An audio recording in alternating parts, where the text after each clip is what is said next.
Good news is your dates are here. What's the bad news? They're dead.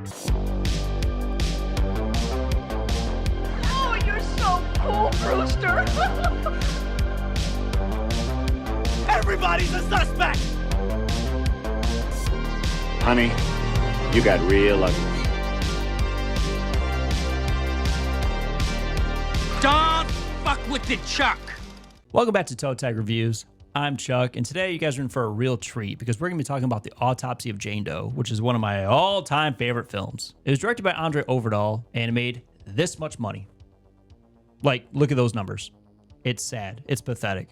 It bums me out because this movie fucking rocks, okay? But before we get started, I just want to make sure that the bell notification is on and that you are subscribed to the channel. We are so close to 1,000 subs, and words cannot begin to explain how incredible this feels. So I want to say thank you to each and every one of you that has stayed with Toe Tag since the beginning. But enough chit chat, let's get started, shall we? First up, we got the facts. This film was the first American-made film from Norwegian filmmaker Andre Overdahl, following his breakout with Troll Hunter, which I've seen that movie all the time at Walmart and like Meijer and everything. I've just never seen it.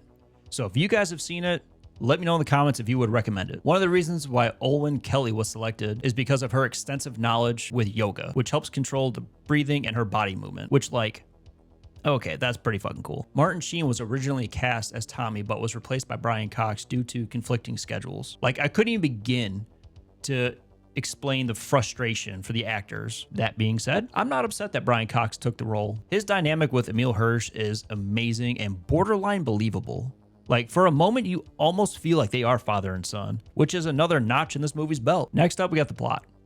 A coroner and his son conduct an autopsy on a beautiful Jane Doe murder victim and find increasingly bizarre clues. Now, with a plot this simple and that straightforward, it pulled me in immediately. I've said it before and I'll say it again.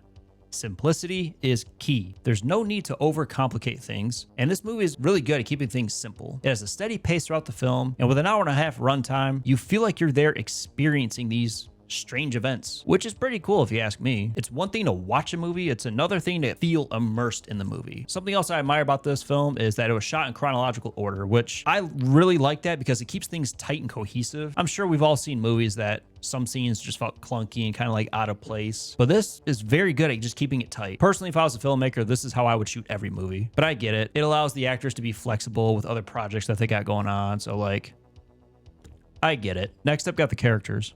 Austin Tilden is played by my second all-time favorite actor, Emile Hirsch, who is criminally underrated. He sticks around to help his dad out after he lost his mom, and his dad's all that he has left. But you can tell he's checked out, doesn't want to be part of the family business anymore. He wants to move on to bigger and better things. But he has such a strong bond with his dad, it just makes it that much harder to leave. For example, he bails on his girlfriend so he can stay behind and help his dad do the autopsy. And like, that adds that level of realism to this movie. Tommy Tilden is Austin's dad, and he's the head coroner. He can be stern at times, but overall, he has that protective nature to him, like a father should. Like I said, the chemistry between Austin and him felt very organic, and there's a great moment in the film where Austin tells him like, hey, I know you put this front up for people, but like, you can talk to me if you need to. Like, I'm your son. You can be vulnerable with me. But he sticks to his guns and keeps his guard up. But once again, that adds that level of realism to the film, because I'm sure we've all had that talk with our dad at some point in our life, you know? Well, look who it is.